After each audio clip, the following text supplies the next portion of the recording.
Good morning, Misha and Caden. That is quite an assignment you're taking on. Your history is probably one of the most recorded, researched, and studied family lines.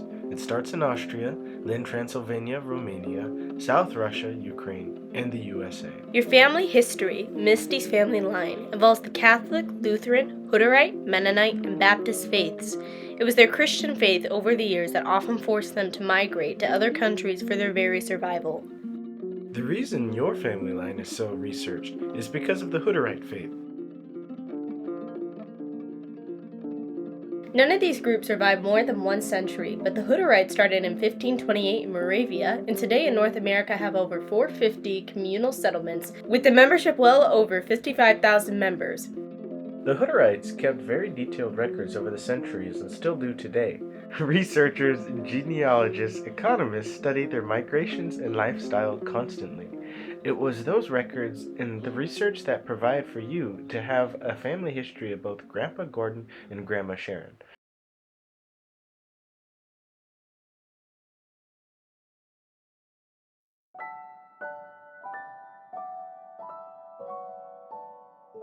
Kaden, come here, honey. Come here. Let's yell happy Wish you were here. Happy 4th of July! Happy 4th of July. It ain't coming clean. Unless mother wants a shot at it. Okay, Misha and Tiger in this video. Misha is 7, second grader. Tiger is a kinder, almost 6. And they're on the farm in South Dakota throwing corn. Do you see her throwing it?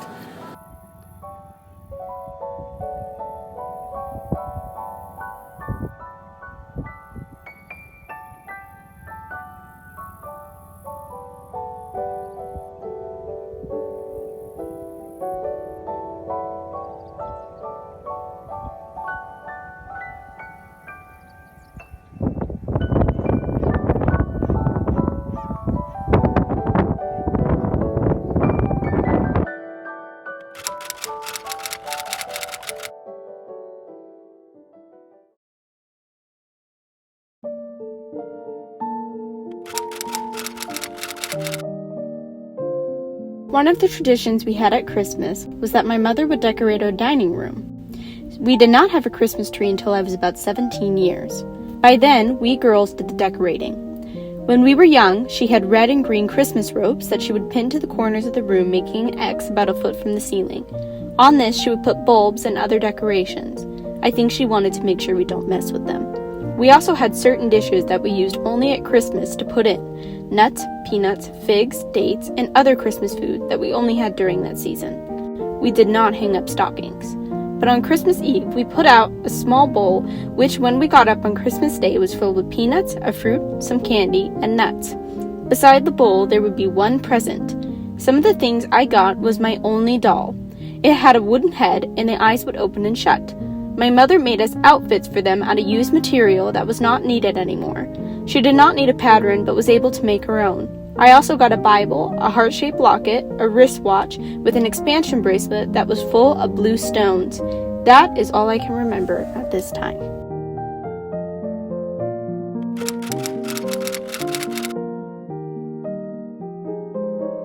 When I was a little girl, Daddy would make us put out a serving bowl on Christmas Eve. In the morning, it was filled with peanuts, candy, and nuts. I thought that we could have that at any time, so I never really bothered to eat it. Years later, when I was an adult, my Aunt Mary told me that they put out serving bowls, and in the morning, they would be filled with peanuts, candy, and nuts. They would go hide it and eat just a little each day. It was special because they didn't get stuff like that except at Christmas. I then understood that Daddy remembered how special that was and thought he was doing the same tradition. But by then, we could eat all the peanut, candy, and nuts we wanted during the year, so it didn't really matter to me.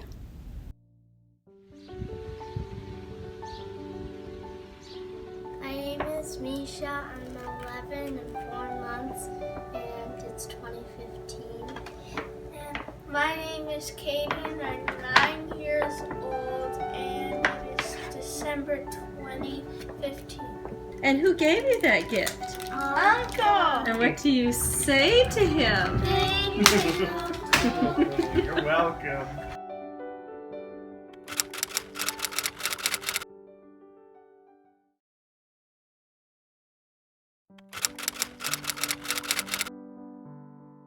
One I really liked was when it was time to go to bed, Dad would go to the kitchen, fill a large plastic container with milk and molten milk powder. This container had an agitator that you pushed up and down, which made molten milk foaming and very tasty. We got a huge glass full. I like to eat soda crackers with mine.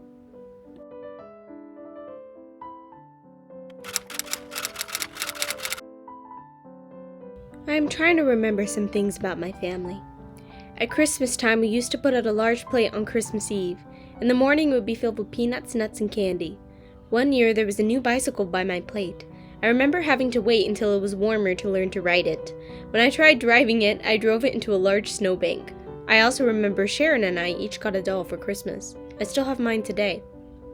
I only had one living grandmother, my mother's mother. My real grandparents were an uncle and aunt on my dad's side. They were George and Rebecca Cheddar. Since they had no children, they became like grandparents to me. They would come and visit about 3 times a week. Each time we got a 5-cent Hershey bar. That was a big bar at the time. They would also buy us birthday presents. I still have a bird that I got for my 10th birthday. Many times in winter, they brought along an ice cream freezer ready to churn and enjoy for the evening. I remember one day when Aunt Rebecca was keeping us on a Sunday afternoon, she asked me if I wanted to take a nap. I remember thinking to myself, that is the dumbest thing I've ever heard of. Poor Aunt Rebecca must have wanted to take a nap herself.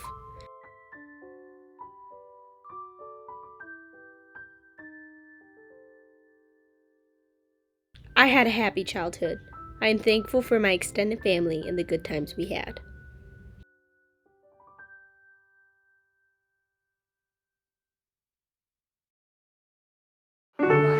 I would like a cow coloring crayons, a book, and marbles, and this music thing. May I please buy those? You want the cow still? Yes, I still do. This is Moo. Yeah. The coloring book, please. Okay. I don't know. It might happen.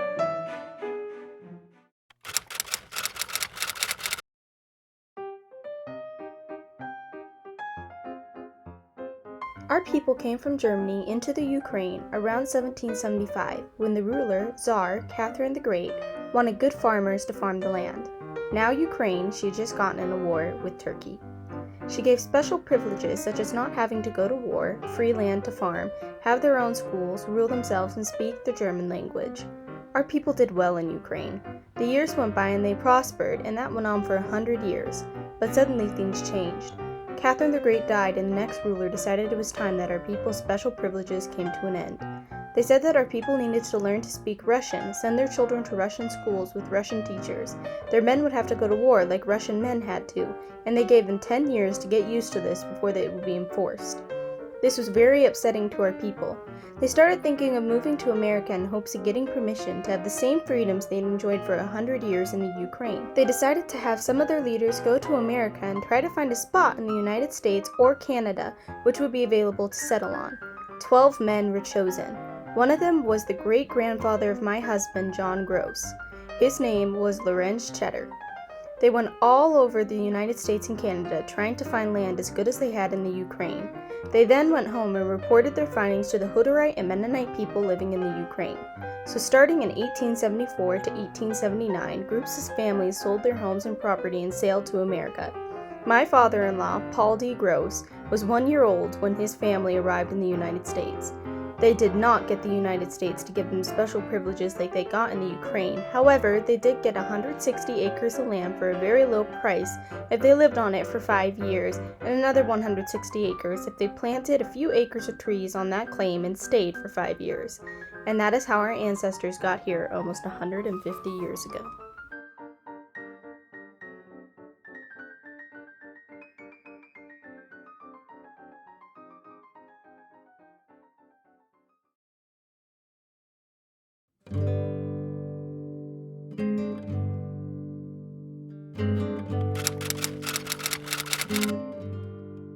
One of our beliefs as Mennonites is that we do not go to war because we feel we cannot kill another person. In World War I, my Uncle Peter spent several years in Fort Leavenworth, Kansas prison because he refused to fight. In World War II, the government allowed conscientious objectors to work on government projects such as building highways, forestry, etc. They did not get paid except a place to sleep and meals. Later on, they allowed working in mental hospitals, regular hospitals, etc. Then they were paid small amounts of money so they could rent a room and buy some food.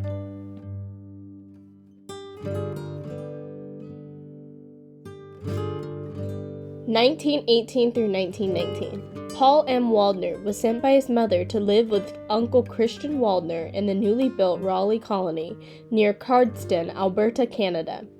Paul's brother, Peter M. Waldner, was already in prison at Fort Leavenworth, Kansas for being a conscientious objector to war in World War I.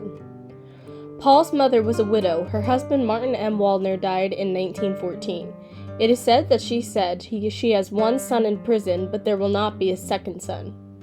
When Paul was to become 18 years old and would become eligible for the draft and would need to register, she sent him off to Canada. The family story is when the war was over, he wasn't too anxious to come back to South Dakota. He liked it in Canada, working with his cousins building a new colony. There are even hints that maybe there was a romance going on. He was 18 years old, and they were eligible colony girls in West Raleigh. Who knows?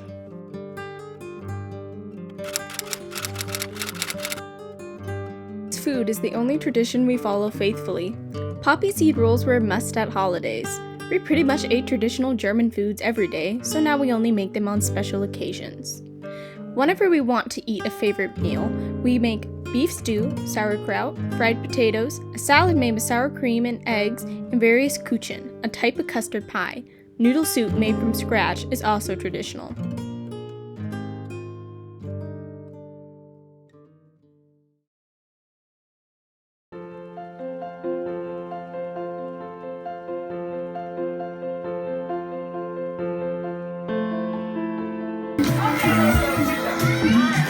Charles Catabaro Bishotti.